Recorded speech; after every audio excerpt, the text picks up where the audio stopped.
सर्दियों के मौसम ने दस्तक दे दी है और इस मौसम में आपके परिवार वालों को अधिक केयर की ज़रूरत है। तो इसीलिए आज मैं बनाऊंगी अलसी या तीसी के लड्डू, जो आपके परिवार वालों को सर्दी, जुकाम, खांसी आदि से लड़ने में मदद करेगा। तो फिर देर किस बात की, चलिए बहुत ही हेल्दी और टेस्टी लड्डू बनाना शुरू करते हैं। लड्डू बनाने के लिए सबसे पहले हम लेंगे अलसी। तो यहाँ पर मैंने 400 ग्राम अलसी लिया है। यहाँ पर मैंने अलसी को बढ़िया से साफ कर लिया है, यानी कि इसमें जो छोटे छोटे कंकड़ पत्थर होते हैं उसे मैंने छाट कर निकाल दिया है। आप अलसी के लड्डू बनाने से पहले एक बार अलसी की साफ सफाई जरूर कर लीजिएगा, वरना अगर लड्डू में कंकड़ पत्थर चले जाएंगे तो लड्डू का पूरा स्वाद खराब हो जाएगा।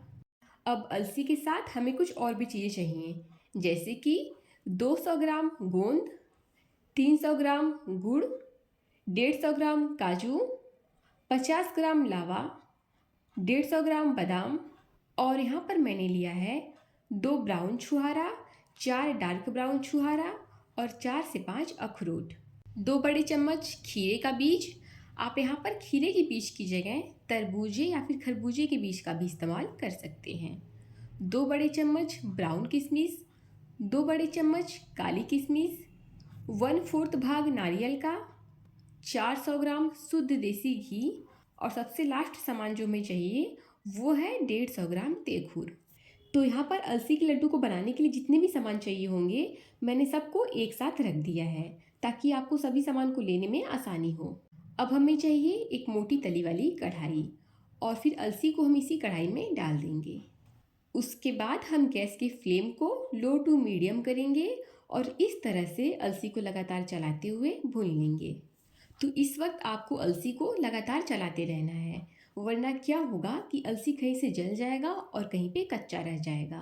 तो लगभग 12 से 15 मिनट तक जब आप इसे लो टू मीडियम फ्लेम पर भून लेंगे तो आप देखेंगे कि अलसी इस तरह से चटकने लगा है। जब अलसी ऐसे चटकने लग जाए तो आप समझ जाइए कि अलसी बढ़िया से भुनकर तैयार हो गया है। तो अब हम गैस के फ्लेम को ऑफ कर देंगे और इसे एक प्लेट में ट्रांसफ़र कर देंगे। उसके बाद हम इसे प्लेट में ही इस तरह से फैला देंगे, ताकि जल्दी से ये ठंडा हो जाए, क्योंकि हमें आगे चल के इसे पीसना है। अब उसी कढ़ाई में हम डालेंगे 2 बड़े चम्मच देसी घी, और फिर घी को हल्का सा गर्म कर लेंगे। उसके बाद हम उसमें काजू और बादाम को डाल देंगे और उसे हल्का सा रोस्ट कर लेंगे। इससे भी हमें लो टू मीडियम फ्लेम पर कंटिन्यू चलाते हुए रोस्ट कर लेना है। जब ये बढ़िया से फ्राई हो जाएगा तो हम इसे एक प्लेट में निकाल लेंगे। अब उसी बचे हुए घी में हम लावा डालेंगे और इसे 1 मिनट तक मीडियम फ्लेम पर भून लेंगे। जब इसे भूनते हुए 1 मिनट हो जाएगा तब हम इसी में ब्राउन किशमिश और ब्लैक किशमिश को भी डाल देंगे और उसे भी 15 से 20 सेकेंड तक भूनेंगे। तो किशमिश को हमें लास्ट में ही भूनना है और सिर्फ 15 से 20 सेकेंड तक, क्योंकि अगर आप किशमिश को अधिक भून देंगे तो उसके टेस्ट में कड़वाहट आ जाएगी। तो बस अब इसे भी हम एक प्लेट में निकाल देंगे और फिर उसी कढ़ाई में डालेंगे 2 बड़े चम्मच देसी घी। अब जब घी एकदम बढ़िया से गर्म हो जाएगा तब हम इसमें गोंद को डाल देंगे। गोंद डालने के तुरंत बाद हम गैस की फ्लेम को लो कर देंगे। आप इस वक्त गैस की फ्लेम को हाई बिल्कुल मत रखिएगा, वरना क्या होगा कि गोंद जल सकता है। यहाँ पर एक बात आप और ध्यान दीजिएगा कि गोंद को कढ़ाई में डालने से पहले आप उसे एक बार ज़रूर चेक कर लीजिएगा कि कहीं उसमें कंकड़ पत्थर ना हो। तो यहाँ पर हमें गोंद को लो फ्लेम पर तब तक भूनना है जब तक कि गोंद अच्छे से फूलने न लगे। जब गोंद अच्छे से इस तरह से फूलने लगेगा तो आप समझ जाइएगा कि गोंद बढ़िया से पक चुका है।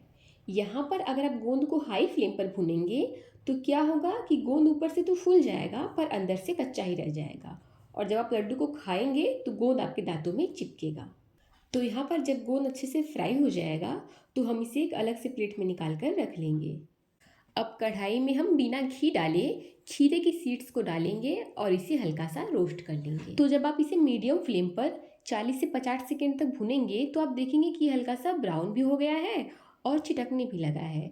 तो बस आपको उसी वक्त इसे एक प्लेट में ट्रांसफ़र कर लेना है। अब कढ़ाई में हम डालेंगे 1 चम्मच घी, और यहाँ पर मैंने सभी छुहारों को और अखरोट को बारीक टुकड़ों में काट लिया है।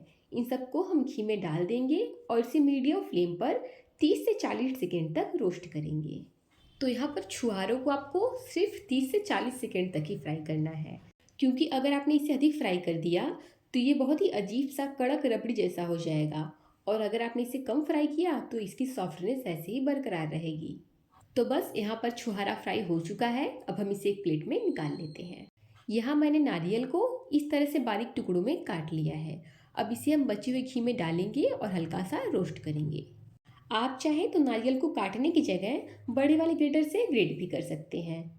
अब इसे भी हम हल्का सा ब्राउन होने तक 20 से 25 सेकंड तक रोस्ट करेंगे और फिर इसे प्लेट में निकाल लेंगे। अब उसी कढ़ाई में हम डाल देंगे 2 बड़े चम्मच देसी घी। अब यहाँ पर जो सबसे इम्पॉर्टेंट और सबसे मेहनत वाला काम है वो है तेखुर को भुनना। यहाँ पर तेखुर को हम एकदम लो फ्लेम पर 20 से 22 मिनट तक भूनेंगे। साथ ही इसे लगातार चलाते भी रहेंगे, वरना क्या होगा कि तेखुर तले से जल सकता है और लड्डू में कड़वाहट आ सकती है। तो तेखुर को आप यहाँ पर बहुत ही अच्छे तरीके से और बिना लापरवाही के भूनिएगा। तो फ्रेंड्स, जैसा कि आप जानते हैं कि डिलीवरी के बाद शरीर में बहुत सारी कमजोरियां और पोषक तत्वों की कमी हो जाती है। तो ऐसे में औरतों को डिलीवरी के बाद तीसी के लड्डू या फिर सेठौरे जरूर दिए जाते हैं, जो कि उनकी सेहत के लिए बहुत ही अच्छा होता है। और ये जो तेखुर है ये कमर के लिए बहुत ही अच्छा माना जाता है। और करीब 25 मिनट के बाद आप देख रहे होंगे कि तेखुर ने घी रिलीज करना शुरू कर दिया है और ये हल्का गुलाबी भी हो गया है। अब बस इससे अधिक हमें इसे नहीं पकाना है। यहाँ पर तीसी भी ठंडी हो चुकी है। अब इसे हम एक बड़े वाले मिक्सी ग्राइंडर में डालेंगे और दरदरा पीस लेंगे। तो यहाँ पर तीसी को हम एकदम पाउडर की तरह नहीं पीसेंगे, बस ये हल्का सा सूजी की तरह दरदरा होना चाहिए। ये देखिए, ठीक ऐसे ही जैसा मैं वीडियो में शो कर रही हूँ। अब हमें चाहिए एक बड़ा मिक्सिंग बाउल और उसी में तीसी के पाउडर को हम डाल देंगे। अब यहाँ पर मैंने बड़ा वाला खलबट्टा लिया है और खलबट्टे में मैं गोंद को डालूंगी और इसे अच्छे से कूट लूँगी। अगर आपके पास खलबट्टा नहीं है तो आप इसे मिक्सी ग्राइंडर में भी दरदरा पीस सकते हैं। तो यहाँ पर हमें गोंद को दरदरा ही कूटना है और इसे कूट लेने के बाद हम तीसी वाले पाउडर में डाल देंगे। अब इसी तरह से हम लावा को भी ओखली में डालेंगे और थोड़े बड़े टुकड़ों में इसे कूट लेंगे। और यहाँ पर काजू और बादाम को भी मैं इतना कूटूंगी कि एक काजू या एक बादाम में 5-6 टुकड़े हो जाएं। आप चाहें तो काजू बादाम को चाकू के हेल्प से काट सकते हैं या फिर मिक्सी ग्राइंडर में हल्का सा पीस सकते हैं। अब यहाँ पर मैंने रोस्ट किए हुए ब्राउन किशमिश और काले किशमिश को 2 टुकड़ों में काट लिया है। साथ ही मैं इसमें डाल दूंगी बाकी के रोस्ट किए हुए ड्राई फ्रूट्स, जैसे कि छुहारा, खीरे का बीज, अखरोट और नारियल। और अब यहाँ पर जिस तेखुर को मैंने भुना था वो थोड़ा ठंडा हो चुका है। अब उसे भी हम इसमें डाल देंगे। यहाँ पर मैंने गुड़ को थोड़ा सा तोड़ लिया है। अब गुड़ को हम कढ़ाई में डालेंगे, साथ ही 1 चम्मच देसी घी भी डाल देंगे। देसी घी को डालने के बाद हम इसे लो फ्लेम पर इस तरह से लगातार चलाते हुए मेल्ट कर लेंगे। तो यहाँ पर आप ध्यान रखिएगा कि हमें गुड़ को पकाना नहीं है, बस हल्का सा मेल्ट करना है। और आप यहाँ पर एक बात का और ध्यान रखिएगा कि आपको गुड़ में पानी बिल्कुल भी नहीं डालना है।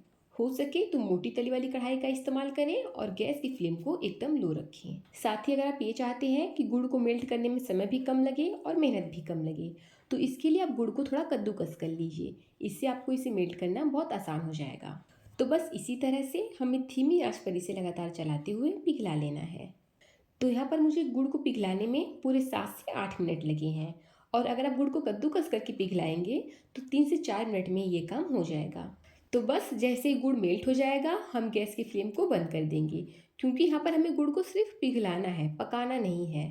अब गुड़ को हम हल्का सा ठंडा कर लेंगे। एकदम ठंडा नहीं करना है, क्योंकि अगर आप इसे एकदम ठंडा कर लेंगे तो गुड़ हार्ड हो जाएगा और फिर लड्डू में अच्छे से मिल नहीं पाएगा। तो यहाँ पर जब तक गुड़ ठंडा हो रहा है तब तक हम बाकी की चीज़ों को अच्छे से मिला लेते हैं। यहाँ पर आप इस तरह से हाथों से सारी चीज़ों को मिला लीजिए। फ्रेंड्स, अगर आप इन चीज़ों को मिलाने के लिए चम्मच का इस्तेमाल करेंगे तो सभी चीज़ें अच्छे से मिल नहीं पाएंगी। आपको इसे हाथों से ही इस तरह से रब करके मिलाना पड़ेगा। तो यहाँ पर जब सभी चीज़ें बढ़िया से मिक्स हो जाएंगी तब हम इसमें 2 बड़े चम्मच देसी घी डाल देंगे और उसके बाद हल्का गर्म मेल्ट किया हुआ गुड़ डाल देंगे। घी और गुड़ को डाल लेने के बाद हम इसे इस तरह से स्पैटुला से रफली मिक्स कर लेंगे। अब इन सारी चीज़ों को हम इस तरह से हाथों से मिला लेंगे।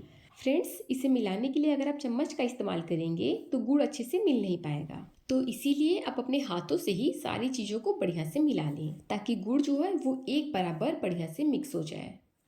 तो यहाँ पर सभी चीज़ें बढ़िया से मिक्स हो चुकी हैं। अब हम हाथों में थोड़ा सा घी लगाकर हाथों को अच्छे से ग्रीस कर लेंगे, ताकि लड्डू बनाते वक्त हाथों में चिपके नहीं और लड्डू का शेप भी एकदम परफेक्ट आए। तो अब लड्डू के लिए आप अपने पसंद के हिसाब से पोर्शन लीजिए और उसे इस तरह से चारों तरफ से घुमाते हुए और दबाते हुए राउंड शेप में बना लीजिए। और ये देखिए, एकदम परफेक्ट शेप में हेल्दी और स्वादिष्ट तीसी या अलसी का लड्डू बनकर तैयार है। फ्रेंड्स, तीसी का लड्डू जो होता है इसे बांधना बहुत आसान होता है। आप 4 से 5 बार ही इसे घुमाते हुए दबाएंगे, ये बढ़िया से लड्डू शेप में बन जाएगा। तो बस इसी तरह से हम सारे लड्डुओं को बहुत ही आसान तरीके से बना करके तैयार कर लेंगे। फ्रेंड्स, अगर आपको ऐसा लगे कि लड्डू बांधते वक्त कोई लड्डू छोटा हो रहा है, कोई बड़ा हो रहा है, एक बराबर लड्डू का शेप नहीं आ रहा है, तो इसके लिए आप अपने घर का कोई भी कप या फिर कोई भी कटोरी या फिर कोई भी आपके पास मेजरिंग कप होगा, तो आप उसी के नाप से सारे लड्डुओं को एक बराबर बना सकते हैं। इससे आपका कोई भी लड्डू ना छोटा होगा और ना कोई बड़ा होगा। तो बस इसी तरह से हम सारे लड्डुओं को बना करके तैयार कर लेंगे। एक बात और, कि जब मिश्रण गर्म रहे तभी आपको सभी लड्डुओं को फटाफट से बना करके तैयार कर लेना है, वरना जब मिश्रण ठंडा हो जाएगा तो ये बिखरने लगेगा। और मान लीजिए कि मिश्रण गर्म है फिर भी बिखर रहा है, तो इसका मतलब है कि घी बहुत कम है। इसके लिए आप इसमें थोड़ा सा घी और ऐड कर दीजिएगा, ये बहुत ही आसानी से बंधने लगेगा। और फ्रेंड्स, ड्राई फ्रूट्स को आप अपने पसंद के हिसाब से कम या ज़्यादा कर सकते हैं, या फिर जो ड्राई फ्रूट्स आपको पसंद नहीं है आप उन्हें हटा सकते हैं और जो पसंद है उन्हें रख सकते हैं। फ्रेंड्स, सर्दियों में अलसी या फिर तीसी के लड्डू में गुड़ डालकर ही बनाया जाता है, लेकिन अगर आप इसे गर्मियों में बना रहे हैं तो आप इसमें चीनी या फिर मिश्री का प्रयोग कर सकते हैं। तो फ्रेंड्स, आपने देखा कि मैंने बहुत ही आसान तरीके से बहुत ही हेल्दी और स्वादिष्ट अलसी का लड्डू या फिर तीसी का लड्डू बना करके तैयार कर लिया। दोस्तों, उम्मीद करती हूँ कि आपको आज की लड्डू की रेसिपी बहुत पसंद आई होगी। रेसिपी अच्छी लगी हो तो वीडियो को लाइक कीजिए, और अगर चैनल पे नए हैं तो आपके अपने चैनल भोजन हब को सब्सक्राइब कीजिए। साथ ही साथ अपने फैमिली और रिश्तेदारों को शेयर करना बिल्कुल मत भूलिएगा। मिलते हैं अगली वीडियो में, तब तक के लिए थैंक यू।